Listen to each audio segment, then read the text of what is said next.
Animal resources, पशु संसाधन। जीवी संसाधन में वनस्पति के पश्चात जंतु संसाधन का स्थान आता है। जंतुओं के दो मुख्य वर्ग हैं, रीढ़ की हड्डी वाले जंतु और बिना रीढ़ के अकशेरुकी जंतु। मनुष्य का कार्य संबंध मुख्यतः रीढ़ वाले जंतुओं से ही होता है।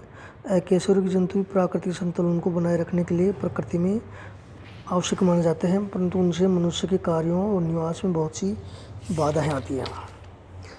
कशेरुकी जंतु पृष्ठवंशी अर्थात रीढ़ वाले जंतुओं की मुख्य श्रेणियां निम्नलिखित होती हैं।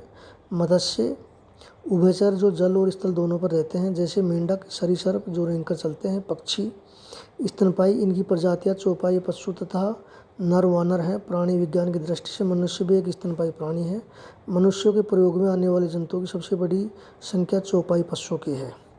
अकशेरुकी जंतु, बिना रीढ़ वाले जीवधारियों में कीट पतंगे, जल में रहने वाले घोंघे, स्पंज, मूंगा जैसी अंकुशकर्मी इक्वाइनोडोर्म जैसी तारा मछली आदि, केंचुए, जोंक, मोलस्क, मकड़ी, कनखजूरे, चपटे कर्मी आदि होते हैं। कीट पतंगों में असंख्य जातियाँ होती हैं, जैसे चींटी, मक्खी, मच्छर, डांस, तितली, टिड्डी इत्यादि। इनका प्रभाव मानव जीवन पर जितना अधिक होता है उस पर सामान्य ध्यान नहीं दिया जाता है।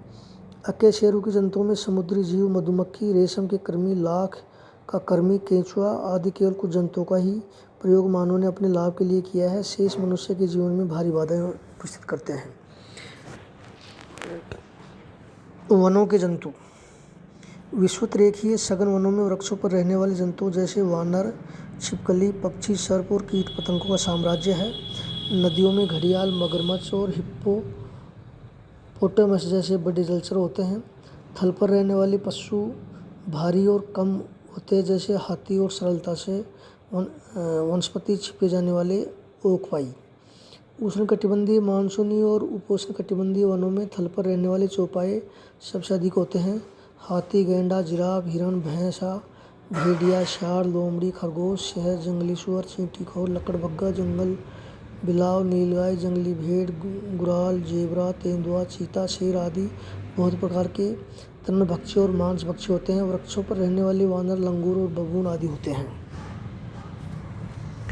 घास स्थलों के जंतु, घास स्थलों में चरने वाले पशु बिशन, जेबरा, स्प्रिंगबॉक, गजेले, जंगली चौपाई, नीलगाय, खरगोश, वर्ष हरिण आदि शाकाहारी पशु होते हैं और इनका भक्षण करने वाले तेंदुआ, चीता, शेर, वन बिल्लाव आदि मांसाहारी जंतु होते हैं। छोटे मांस भक्षी जरक, गीदड़ और गृध्र पक्षी होते हैं। मरुस्थलीय के जंतु, मरुस्थलों में वनस्पति बहुत कम होती है, जहाँ कांटेदार झाड़ियाँ और बबूल, छोकरा आदि वृक्ष होते हैं। अतः जहाँ वहाँ जंतुओं की संख्या बहुत कम होती है। ऊंचे हिरण, खरगोश, लोमड़ियाँ, छिपकली, सर्प आदि बिन पाले हुए जंगली पशु होते हैं। ऊँट, घोड़े, गधे, भेड़ और बकरी पालतू पशु होते हैं।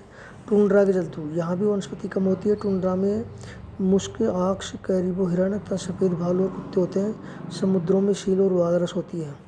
मानव द्वारा जंतु संसाधन का प्रयोग, जंतुओं से मनुष्य को भोजन, वस्त्र बनाने के रेशे, खाल, आश्रय, मकान या तंबू बनाने की सामग्री, बर्तन, थैले आदि प्राप्त होते हैं।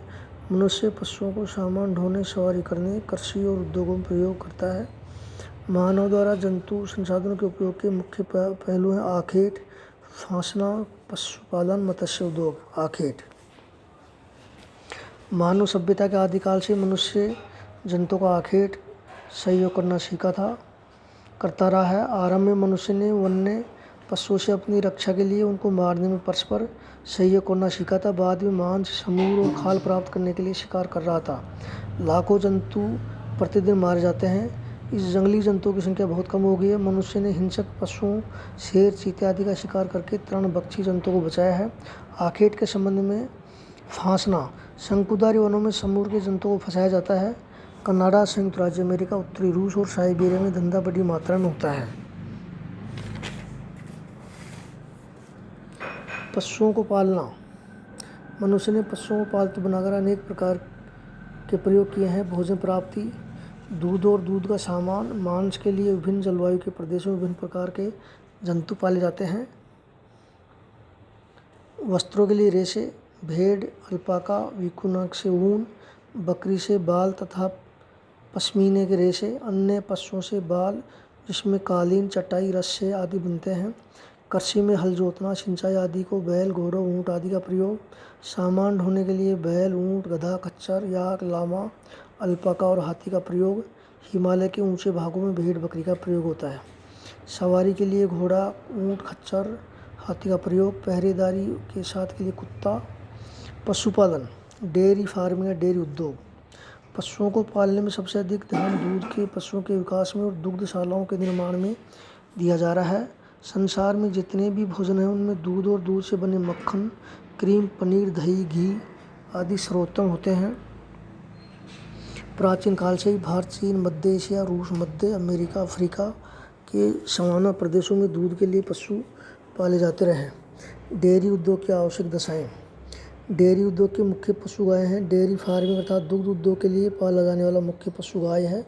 वर्तमान समय में यूरोप, पूर्व सोवियत संघ, उत्तर अमेरिका, न्यूजीलैंड, पूर्व ऑस्ट्रेलिया, अर्जेंटीना, दक्षिण अफ्रीका में डेयरी उद्योग के लिए गायों को ही पाला जाता है। यद्यपि भारत में और अफ्रीका के कुछ देशों में भैंस को भी दूध के लिए पालते हैं।